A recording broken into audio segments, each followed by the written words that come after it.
대학 앞에 돈은 중요하지 않았습니다. 강남의 한 입시 컨설팅 업체를 찾아가 봤습니다. 그러면 1학년 때부터 하면 얼마인가요? 얘네들은 1년 다니면 1,000만 원. 1년에 그냥 1,000만 원 이상? 좀 비싼 거는 좋은 거 잘 해주는 거는? 근데 그거는 이제 횟수에 따라서 뭐 1,500 이상, 2,000 이상도 될 수도 있어요.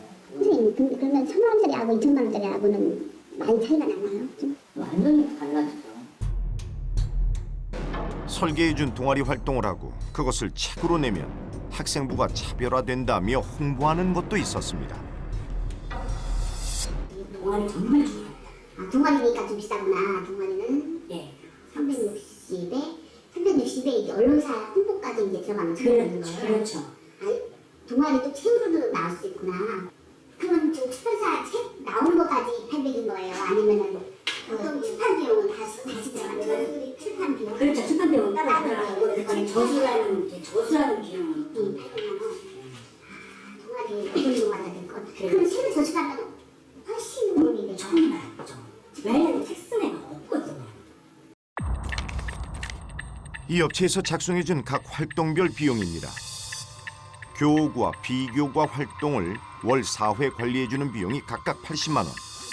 발명품을 만들고 동아리 활동을 언론에 홍보해준다고 합니다. 책을 내고 전문가까지 참여하게 되면 모두 3,400여만 원이 필요했습니다. 이들 컨설팅 업체들은 하나같이 차별화와 전문성을 강조하고 있었습니다. 지금 진로 잡았는데 이걸 저희가 잡는 게 저기 왜 주고 왜 주세요? 저희가 잡으면 안 되죠. 전공자도 아닌데 석사 이상 선생님한테 왜 준다 이런 스파이 대학 이런 굉장히 구체적인 진로가 나오거든요. 컨설팅 업체에서 만들어준 진로와 자료들. 서류 심사를 하는 입학사정관들은 진짜와 가짜를 알아볼 수 있지 않을까요? 사정관들이 딱 봤을 때 이걸 뭐 이렇게 딴 써줬네 이런 걸 잘 모르나요? 스토리 라인에다가 전혀 걱정은 안 하면서 대신 써줘도 문제가 안 생겨요. 다른 걸 복사할 것도 아니고 대신 써줘도 상관없어요. 그래요? 아, 그 사람들이 보면 첫 보면 또 안다고 그래서 아, 그건 이제 거슬려고 하는 거고. 여기 돈 받고 간 학생하고 그냥 올라간 학생 생기부 내용 자체가 틀립니다. 교수는 그걸 감안하지 않는다는 거죠. 잘 적어서 불러본다는 거죠. 그 다음에 면접에서 평가. 그러니까 확률이 더 높아지는 거죠. 이런 경우에. 한국대학입학사정관협의회를 통해 현직 입학사정관들의 의견을 들어봤습니다. 사교육 컨설팅 업체나 다른 사람의 도움을 받아 작성한 것이라는 것을 판별해 내더라도 절반 가까운 사정관들이 매뉴얼이 없거나 별다른 조치를 취하지 못한다고 대답했습니다.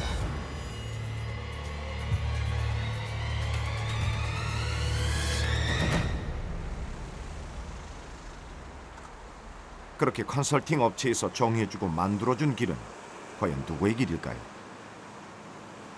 그 생활기록 기록될 내용을 사교육에서 막 대신 써주거나 그리고 생활기록에 기록되기 위한 어떤 증거물들 있지 않습니까? 교사한테 제출해야 될 증거물들, 뭐 보고서 같은 것들을 사교육에서 대신 만들어주거나 하는 경우는 사교육에 개입하는 정도가 뭐라고 할까요? 약간 그 범죄의 냄새가 나지 않습니까?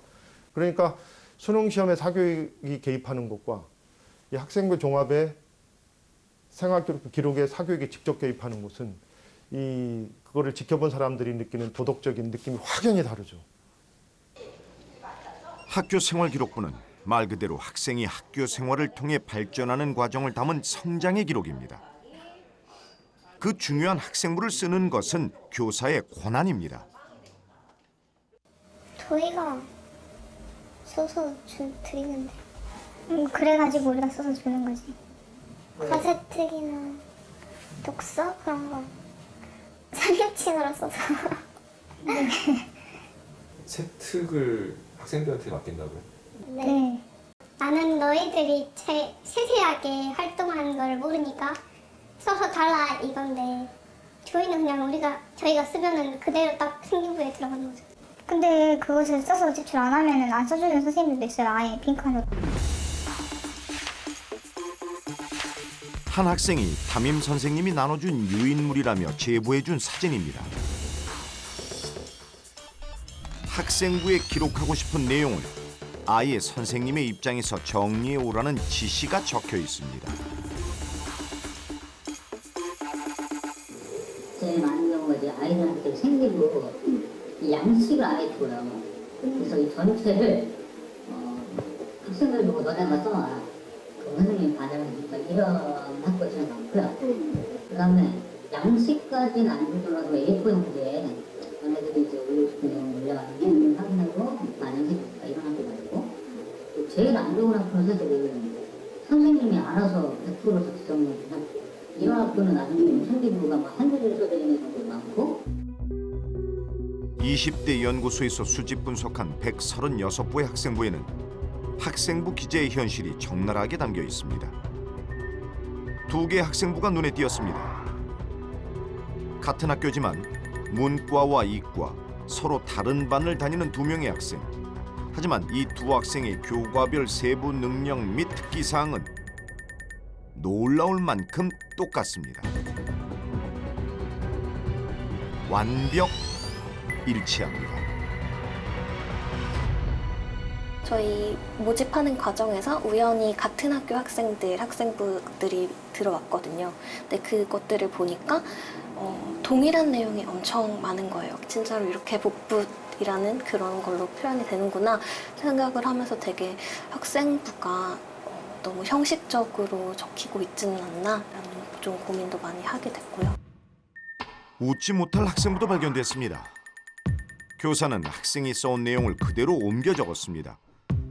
곳곳에서 나라는 1인칭 주어가 보입니다. 교사의 꾸준한 관찰과 진지한 고민이 요구되는 학생부 작성. 하지만 현실의 빈틈을 노리고 사교육 컨설팅 업체가 파고들고 있습니다. 강남의 한 사교육 컨설팅 업체. 한 대학교의 수시 대비 설명회가 있는 날입니다. 서울대 리포터 사이트, 그다음에 또 이제 아론이라고 서울대 웹진이 있어요. 그 안에 보면은 학생들 이렇게 기록된 거, 이렇게 서류 기록 이런 거 묶고 있는데요. 그거 뭐 전원이라고 말씀드릴 수는 없지만 거의 대부분 저희 학원에서 상담받고 가서 쓰게 되고요. 서울대를 많이 보냈다고 홍보합니다. 그러면서 한 사람을 더 소개했습니다. 그 서울대 입학관리본부에서 근무하셨어요. 그래서 이제 거기에서 입학관리 전문위원 하셨고요. 지금은 이제 서울대 팀장님 맡고 계십니다. 박수 부탁드립니다.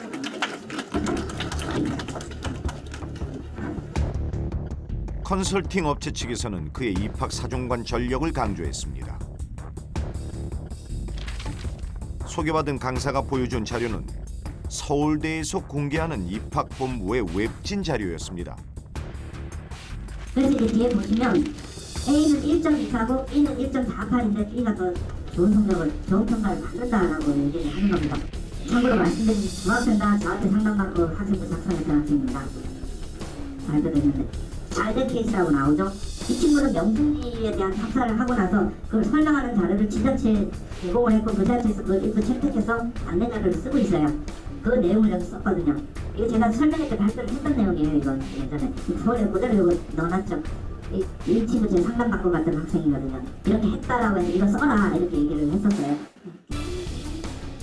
이 업체에서 컨설팅을 받았던 실제 사례일까? 해당 강사에게 확인해 보기로 했습니다. 서울대 아로리 사이트에 이제 올라가 있는 우수 사례 얘기하시면서 이제 뭐 선생님께서 좀 코치를 해주셨다. 그래서 그게 이제 사실인지 여부만 좀 확인하고 싶어서 전화드렸어요. 저 확인 못 해드릴 것 같아요. 지금 어떤 식으로 제 얘기가 어떻게 포장이 돼서 나갈지를 모르는 상태에서는 불가능할 것 같아요. 네, 죄송합니다. 서울대에서 학종 우수 활동 사례로 꼽은 학생이 사교육 컨설팅의 결과일 수도 있다는 얘기. 2016년 당시 서울대 입학본부장에게 해당 영상을 보여주고 가능한 일인지 확인했습니다. 근데 이 사람이 컨설팅 해줄지 안 해줄지는 어떻게 확인할 수 있는 거죠? 모르겠습니다. 거짓말하는 걸까요? 네? 거짓말.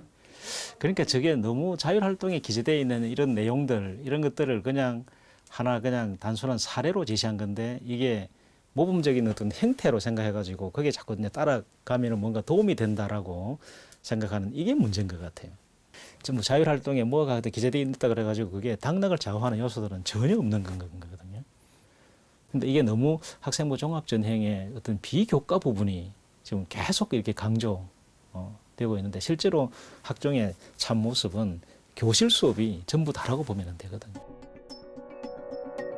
학생부 종합전형은 사교육을 줄이고 공교육을 단단하게 하기 위해 도입된 전형입니다.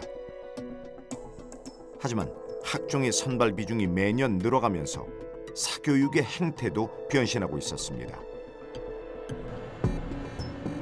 취재 도중 사교육 컨설팅 업체에서 일하고 있는 한 담당자를 만날 수 있었습니다. 소위 학종 시대를 맞은 이들 업체 이야기는 충격적이었습니다. 같은 경우는 교수님, 그쪽 뒤를 봐주는 교수님들 몇 분 계셔가지고 아마 그분들이 조언을 받아서 학생들이 이 학교에 들어가려면 어떤 스펙을 쌓아야 되느냐, 아니면은 그 스펙을 주로 그 교수님들이 주로 하는 쪽으로 많이 빼고, 현업에 계신 분들로 보면은 일단은 그 각종 대회를 주관하는 대회들이 있거든요. 그러니까 학교장 추천으로도 갈 수 있는 대회들이 몇 개가 있는데 그쪽 주체랑도 커넥션이 되게 잘 되어 있어요. 요구 조건에 맞춰서 잘 써줄 수 있는 사람들, 아니면 거기는 심사위원들이 바로 들어와서 학부모님들이랑 접선을 하게 되죠. 특별한 경우를 제외하면 학교 밖 활동이나 대회 수상 실적은 기록할 수 없습니다. 하지만 거기에도 변칙과 꼼수가 있었습니다. 경력은 원래 원칙적으로 못 쓰잖아요. 대회 수상 경력을 원칙적으로 못 쓰는데 그거를 학교장 추천이 용인이 된다면 쓸 수 있어요. 충분히 쓰고 남아요. 꼭 그게 아니더라도 과목별 세특사항이나 아니면은 그 선생님 말씀 그런 쪽에다가 충분히 기재가 가능한 부분이거든요. 저희들도 애들 가르칠 때도 그쪽을 공략하라고 얘기를 하고요. 대학 교수뿐만 아니라 일부 일선 교사들과도 은밀한 관계를 유지하고 있다고 합니다. A 고등학교가 논문대회를 열었어요, 교내. 근데 논문대회 지도 선생님이 B 선생님이에요. 근데 이 학생이 C 학원에 갔더니 거기 지도하는 선생님이 B 선생님 아니니? 그러면은 갑자기 연락이 돼요. 그러면 B 선생님이 그 학생한테 연락이 가고 그 다음에 C 학원에서 접선을 하죠. 그 다음에 어느샌가 그 학생이 수상이 돼 있어요. 아, 선생님이 그러면 지도를 해준 건가요? 지도 플러스 알파 있죠. 학교 내부의 정보들이 거래되고 있는 현실. 그것은 고교 차원을 넘어 대학 내부로까지 확장되고 있었습니다. 또 다른 제보자를 통해 들은 컨설팅 업체 정보의 출처는 놀라웠습니다. 이건 100%인데 일단 그 학교 교수님들을 통해서 얻어낼 수 있는 방법도 있죠. 근데 그럼 그 교수님들은 왜 그 정보를 제공해 줄까에 대해서 의문을 드실 수가 있어요. 그 교수님들의 아들, 자식들이 저희 회사에서 관리를 하고 있습니다. 그리고 만약에 되면은 대학교 무슨과에 자기소개서를 제출을 해야 됩니다. 교수입니다. 우리 학교의 채점 기준이 이런 부분이 있다고 하니까 이런 부분을 조금 넣어서 자기소개를 작성해 주십시오. 실제로 저 역시도 그 교수님들의 자제분들을 컨트롤했고 자기소개 썼고, 그 교수님이 그 자신의 학교만 또 정보를 제공해 주는 것이 아니고 자기 딸이 더 좋은 학교에 진학을 하기 위해서는 그 학교의 정보도 갖고 와야 되고, 그런 교수님들 간의 커뮤니케이션을 할 수 있는 인맥들이 있지 않습니까? 그런 정보들은 다 충분히 얻을 수 있습니다. 자녀가 가려는 대학에 있다 보니 입학 정보를 구하는 데 유리한 상황. 정보 제공은 자발적이라고 합니다. 저희는 뭐 알아보라 말을 안 해도 내가 그 학과님 통해서 좀 조사 알아왔다. 이거니까 이렇게 하시고 이번에 몇 명인데 이런 식으로 뽑으니까 이렇게 하십시오. 1년에 4분 정도가 있었고 그게 아주 극상위권의 학교에 극상위권 학과를 원하는 거고. 그렇게 했을 때 그게 붙죠. 100%입니까? 붙죠. 교수 자녀가 지원하는 대학이 아니더라도 인적 네트워크를 동원하면 가능하다고 합니다. 그렇게 그들은 정보 우위를 점하게 됩니다. 어쨌든 다 한 달이 건너면은 다 공부들 많이 잘하셨고 하셨던 분들이니까 다 그 출신들이 다 곳곳에 교수님들 다 있어요. 그거 연결하는 거는 그럼 추측하시기로는 어쨌든 인적 네트워크를 통해서 추측이 아니고 실제입니다.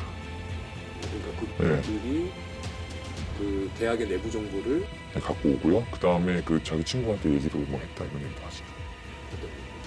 뭐 실제로 우리 아들 쓴다.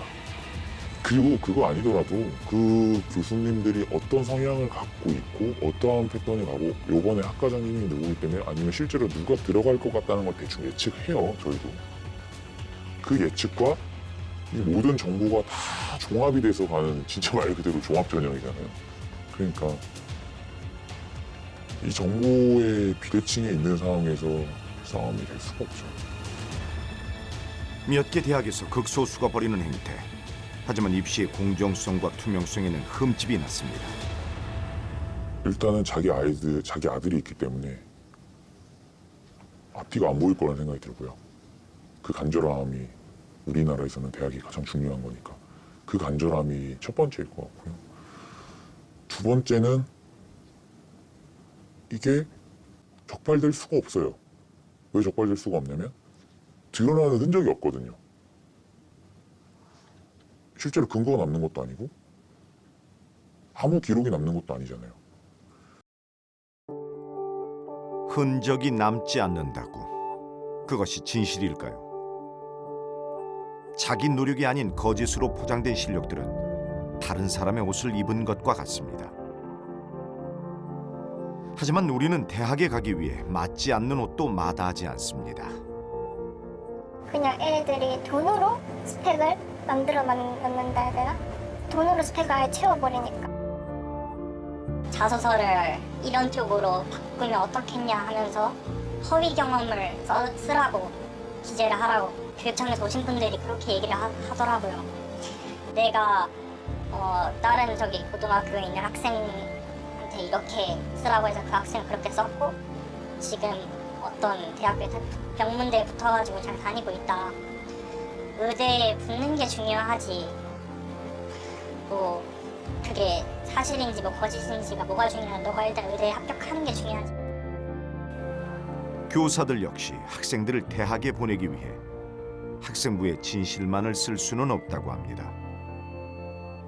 그게 과연 교육적인가 물어보면 선뜻 아니라고 대답하기도 어렵다고 말합니다. 이게 교육이 어떻게 가고 있는지에 대해서 우리 심각하게 지금 고민할 단계가 와 있다. 학교 생활 기록부가 아니라 학교 생활 소설부가 된 지는 오래됐다는 건 우리 스스로 학생들, 선생들 사이에 수없이 오래전부터 하던 얘기입니다. 아직 꿈도 정하지 않았는데 생활기록부에는 그냥 가짜로 하는 거잖아요. 그래가지고 그냥 거짓말쟁이들이 되는 것 같아요. 애들 보면. 대학이라는 제일 큰 최고 교육기관에 가려는 사람이 비도덕적인 행동으로 대학에 합격을 했다는 게 그런 부분에서도 약간 이게 그렇게 좋은 제도란 건가 하는 의구심도 좀 들었고, 과정은 어떻게 됐든 좋다, 결과만 좋으면 됐다라는 거를 보여주는 것 같기도 하고. 학생부 조작으로 시끄러웠던 광주의 한 여고. 수능을 마친 지난해 말, 한 여학생이 자신의 생각을 학교와 교실에 뿌렸습니다.